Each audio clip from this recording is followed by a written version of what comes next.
Item ಯಾವುದೇ ಇರಲಿ try ಮಾಡಿ ಆಚಿ ಚಿಕನ್ ಮಸಾಲಾ. ಸುವೆಂದು ಅಧಿಕಾರಿ ಹತ್ಯೆಗೆ ಸ್ಕೆಚ್ ಹಾಕಿದ್ರ ಆಗುಂತಕರು. ಪಶ್ಚಿಮ ಬಂಗಾಳ ರಾಜಕೀಯ ಹಿಂಸಾಚಾರ ಮತ್ತಷ್ಟು ತೀವ್ರಗೊಳ್ತಾ ಇದೆ. ಕಲ್ಕತ್ತಾದ ಹೊರವಲಯದ ಮಧ್ಯಮ ಗ್ರಾಮದಲ್ಲಿ ಶೂಟೌಟ್ ಮಾಡಿದ್ದಾರೆ. ಸಿಎಂ ಅಭ್ಯರ್ಥಿ ಸುವೆಂದು ಆಪ್ತ ಚಂದ್ರಗುಪ್ತ ಗುಂಡಿಗೆ ಬಲಿಯಾಗಿದ್ದಾನೆ. ಇನ್ನು ಮಧ್ಯರಾತ್ರಿ ಚಂದ್ರರಥ ಹತ್ಯೆ ಮಾಡಿರುವ ಆಗುಂತಕರು ಅಪರಿಚಿತರಿಂದ ಕೃತ್ಯ ಸನಿಹದಿಂದಲೇ 4 ಬಾರಿ ಶೂಟ್ ಆಗಿದೆ. ಚಂದ್ರರಥ ಜೊತೆ ಕಾರಿನಲ್ಲಿ ಸುವೆಂದು ಅಧಿಕಾರಿ ಪತ್ನಿ ಕೂಡ ಪಯಣವನ್ನ ಬೆಳೆಸ್ತಾ ಇದ್ರು. ತೃಣಮೂಲ ಕಾಂಗ್ರೆಸ್ ಕಾರ್ಯಕರ್ತರಿಂದ ಹತ್ಯೆ ಅಂತ ಹೇಳಿ ಇಲ್ಲಿ ಹೇಳಲಾಗ್ತಾ ಇದೆ.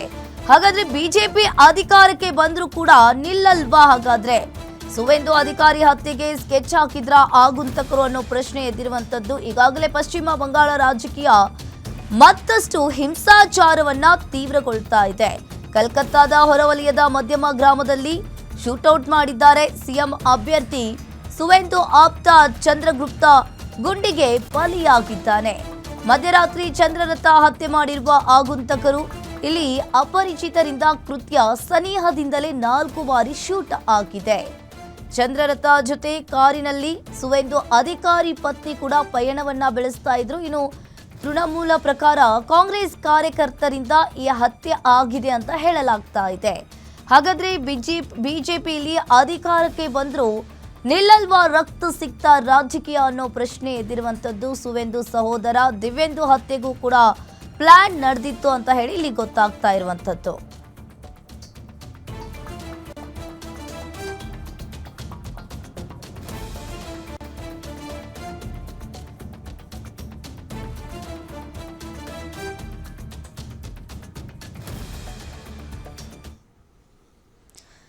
ಈ ಬಗ್ಗೆ ಹೆಚ್ಚಿನ ಡೀಟೇಲ್ಸ್ ಅನ್ನ ನೀಡ್ತಾರೆ ಚಂದ್ರಮೋಹನ್. ಫೋನ್ ಸಂಪರ್ಕದಲ್ಲಿ ಜಾಯಿನ್ ಆಗಿದ್ದಾರೆ. ಎಸ್ ಚಂದ್ರಮೋಹನ್, ಈಗ ಕೋಲ್ಕತ್ತಾದಲ್ಲಿ ಇಷ್ಟೊಂದು ಹಿಂಸಾಚಾರ ನಡೀತಾ ಇದೆ ಅಲ್ವಾ? ಇದಕ್ಕೇನ್ ಕಾರಣ ಏನಿರಬಹುದು? ಏನಿದೆ ಇದ್ರ ಬಗ್ಗೆ ಹೆಚ್ಚಿನ ಡೀಟೇಲ್ಸ್ ಚಂದ್ರಮೋಹನ್? ಅಂಕಿತ, ಏನಂದ್ರೆ ಕಳೆದ ಒಂದು 5 ದಶಕಗಳು ಅಂದ್ರೆ 50 ವರ್ಷದ ಇತಿಹಾಸದಲ್ಲಿ ಈ ಪಶ್ಚಿಮ ಬಂಗಾಳದ್ದು ಯಾವಾಗೂ ರಕ್ತ ಸಿಕ್ತ ಇತಿಹಾಸನೇ. ಯಾಕಂದ್ರೆ ಇವ್ರು ಯಾವತ್ತೂ ಅದು ಎಡಪಕ್ಷಗಳಾಗಿರಬಹುದು, TMC ಆಗಿರ್ಬೋದು, ಅವ್ರ ಅಧಿಕಾರಕ್ಕೆ ಬಂದಾಗ ಅಧಿಕಾರಕ್ಕೆ ಬರದೇ ಇದ್ದಾಗ ಕೂಡ ಇಂತಹುದೇ ಒಂದು ಘಟನೆಗಳು ನಡೀತಾ ಇತ್ತು. ಆದ್ರೆ ಇದೇ ಮೊದಲ ಬಾರಿಗೆ 50 ವರ್ಷಗಳಲ್ಲಿ ಮೊದಲ ಬಾರಿಗೆ ಚುನಾವಣಾ ಆಯೋಗ ತುಂಬಾ ಸೂಕ್ಷ್ಮವಾಗಿ ಕೇಂದ್ರೀಯ ಬಲಗಳನ್ನ ಅಂದ್ರೆ ಅರೆ ಸೈನಿಕ ಪಡೆಗಳೇನಿರ್ತವೆ, CRPF ಆಗಿರ್ಬೋದು, CAPF ಆಗಿರ್ಬೋದು, ಇವ್ರನ್ನ ಕರೆತಂದು ಚುನಾವಣೆಯ ದಿನ ಯಾವುದೇ ರೀತಿಯಂತ ಹಿಂಸಾಚಾರ ನಡೆದಿರಂಗ್ ನೋಡ್ಕೊಂಡಿದ್ರು. ಆದ್ರೆ ಒಂದು ಕ್ಷಣಕ್ಕೆ ರಿಸಲ್ಟ್ ಬಂದಾದ್ಮೇಲೆ ತುಂಬಾ ಈ ರೀತಿಯಾದಂತಹ, ಯಾಕಂದ್ರೆ ಈಗಾಗಲೇ ಇವರು ಚಂದ್ರರಥನಾಥ್ ಏನಿದ್ದಾರೆ ಇವರು ಹತ್ಯೆ ಹಾಕಿಂತ ಮುಂಚೆ 4 ಜನದ್ದು ಹೆಣ ಬಿದ್ದಿತ್ತು. ಅಂದ್ರೆ ಪಶ್ಚಿಮ ಬಂಗಾಳದಲ್ಲಿ ಬಿಜೆಪಿ ಅಧಿಕಾರಕ್ಕೆ ಬಂದ್ರು ಅಂದ್ರೆ ಇನ್ನೂ ಅಧಿಕಾರಕ್ಕೆ ಬಂದಿಲ್ಲ ಅವರು, ಯಾಕಂದ್ರೆ ಅಧಿಕಾರ ಸ್ವೀಕಾರ ಮಾಡಿಲ್ಲ. ಆದ್ರೆ ಅಧಿಕಾರ ಸ್ವೀಕಾರ ಯಾರು ಮಾಡ್ತಾರೆ ಅಂತ ಹೇಳ್ತಾ ಇದ್ರು, ಸುವೇಂದು ಅಧಿಕಾರಿ ಅವರ ಆಪ್ತ ಸಹಾಯಕನನ್ನ ಹತ್ಯೆ ಮಾಡಿದ್ದಾರೆ. ಅಂದ್ರೆ ತೃಣಮೂಲ ಕಾಂಗ್ರೆಸ್ನವರು ಈಗಾಗಲೇ ದಿಲೀಪ್ ಘೋಷ್ ಆಗಿರ್ಬೋದು, ಮತ್ತೆ ಸುಕಾಂತ ಮಜುಮ್ದಾರ್ ಆಗಿರ್ಬೋದು, ಇವರು ಆರೋಪ ಮಾಡ್ತಾ ಇದ್ರು ಬಿಜೆಪಿ ಕಾರ್ಯಕರ್ತರ ಹೆಸರಲ್ಲಿ ತೃಣಮೂಲ ಕಾಂಗ್ರೆಸ್ ಕಾರ್ಯಕರ್ತರು ಒಂದು ಏನು ಹಿಂಸಾಚಾರವನ್ನ ಮಾಡ್ತಾ ಇದ್ದಾರೆ ಅಂತ. ಇದಕ್ಕೆ ಸಾಕ್ಷಿಯಾಗಿ ನಿನ್ನೆ ಸುವೇಂದು ಅಧಿಕಾರಿ ಅವರ ಆಪ್ತ ಸಹಾಯಕನನ್ನೇ ಹತ್ಯೆ ಮಾಡಿದ್ದಾರೆ.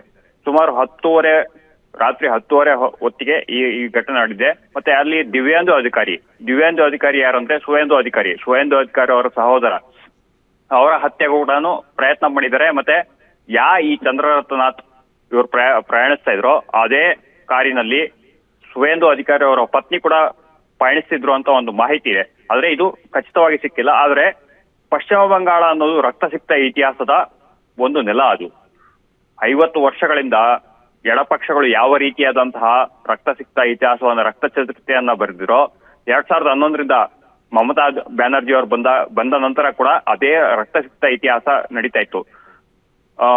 ಚುನಾವಣೆಯ ಸಮಯದಲ್ಲಿ ಯಾವುದೇ ರೀತಿಯಾದಂತಹ ಹಿಂಸಾಚಾರ ನಡೆದಿರಲಿಲ್ಲ. ಆದ್ರೆ ಚುನಾವಣೆಯ ಫಲಿತಾಂಶ ಬಂದ ಬಳಿಕ TMC ತೃಣಮೂಲ ಕಾಂಗ್ರೆಸ್ ಕಾರ್ಯಕರ್ತರು ಏನಿದ್ದಾರೆ ಇವರು ಎಲ್ಲ ಒಂದು ಕಡೆ ನಮ್ಮನ್ನ ತುಳಿದಿದ್ದಾರೆ ಅನ್ನೋ ಒಂದು ಕಾರಣಕ್ಕೋ ಅಥವಾ ಬೇರೆ ಬೇರೆ ರೀತಿಯಾದ ಕಾರಣಕ್ಕೋ ಒಂದು ಹಿಂಸಾಚಾರವನ್ನ ಮಾಡ್ತಾ ಇದ್ದಾರೆ.